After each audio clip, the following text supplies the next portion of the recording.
নমস্কার বন্ধুরা, আমার আরও একটি নতুন ভিডিওতে তোমাদের সকলকে স্বাগত।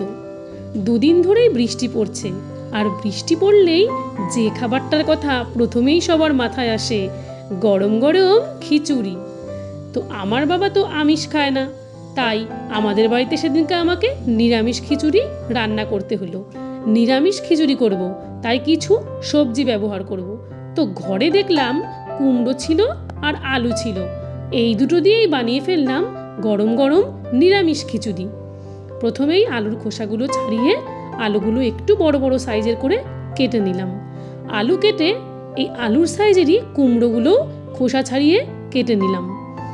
আজকে এই বৃষ্টির এত সুন্দর ওয়েদারে আর ঘরে রান্না করতে ইচ্ছা করছিল না। বাইরের পরিবেশটা এত সুন্দর লাগছিল, তাই ভাই বলল, চল আমাদের পিছনের ওই ভাঙা চিলে কোঠার ওখানটায় গিয়ে রান্না করি।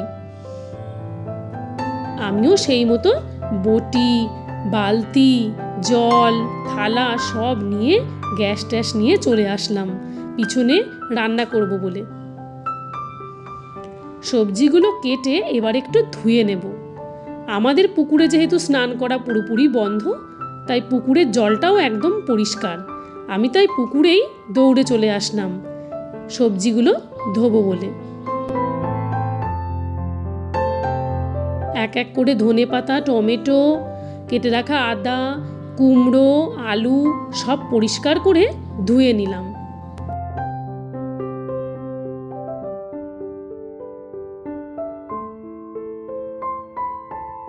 বৃষ্টি পড়ে আমাদের পুকুরের পরিবেশটা কত সুন্দর লাগছে দেখো তোমরা। পুরো মনে হচ্ছে গাছপালা যেন তার প্রাণ ফিরে পেল, সবুজে সবুজ হয়ে উঠেছে চারদিক।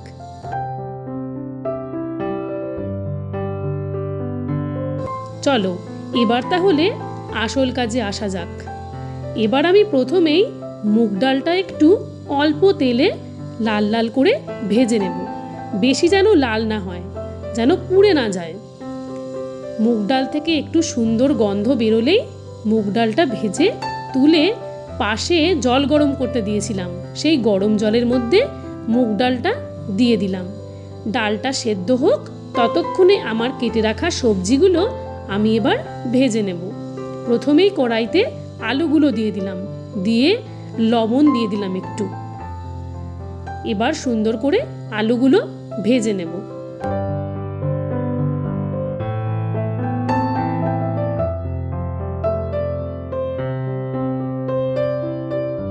এপিট ওপিট করে ঘুরিয়ে ঘুরিয়ে লাল লাল করে আলুগুলো ভেজে নিলাম। এরপর আলুগুলো তুলে সেই তেলেই দিয়ে দিলাম কেটে রাখা কুমড়োগুলো আমি লাল লাল করে একটু ভেজে নেব।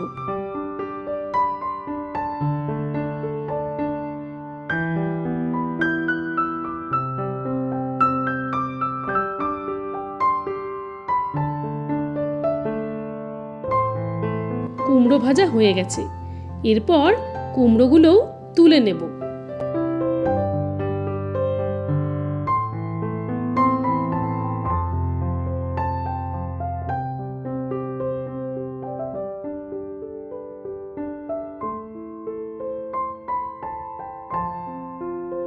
এরপর চাল ধুতে হবে।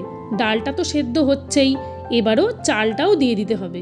এখানে আমি ঘরোয়া চালই ব্যবহার করেছি, কোনো আতপ চাল বা গোবিন্দভোগ চাল আমি এখানে ব্যবহার করিনি। ঘরোয়া যা কিছু উপকরণ ছিল আমি তাই দিয়েই সেদিন খিচুড়িটা বানিয়েছিলাম। ডাল সেদ্ধ হচ্ছে, এবার ওই ডালের জলের মধ্যেই ধুয়ে রাখা চালটাও দিয়ে দিলাম। তারপরে একটু লবণ দিয়ে দিলাম। এখানে হলুদ এখন ব্যবহার করা যাবে না, তাহলে ডালটা সেদ্ধ হবে না।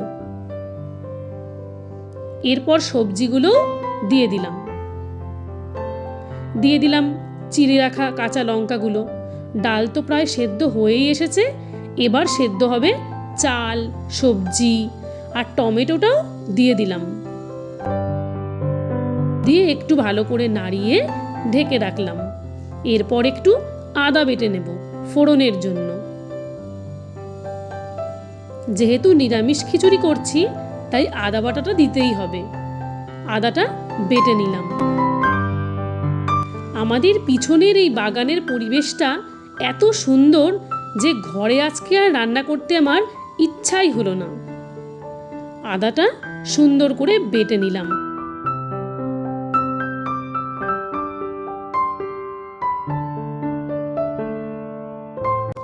এরপর আদা বাটা হয়ে গেলে কড়াইতে একটু তেল দিয়ে কটা বাদাম ভেজে নিলাম ফোড়ন দেওয়ার আগেই। খিচুড়িতে বাদাম দিলে কিন্তু খেতে খুবই ভালো লাগে।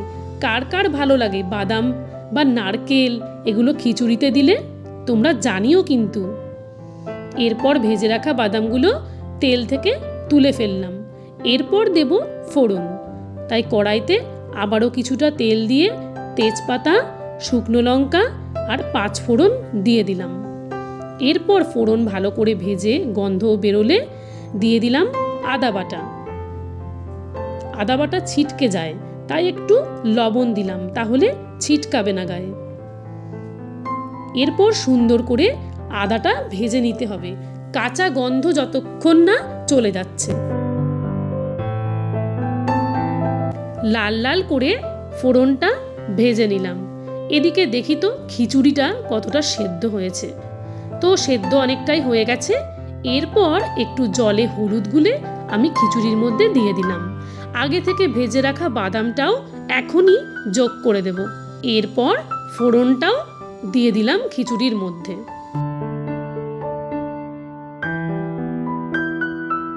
খিচুড়ির মধ্যে ফোড়ন, আগে থেকে ভেজে রাখা বাদাম সবই দেওয়া হয়ে গেছে। এবার নেড়ে নেব।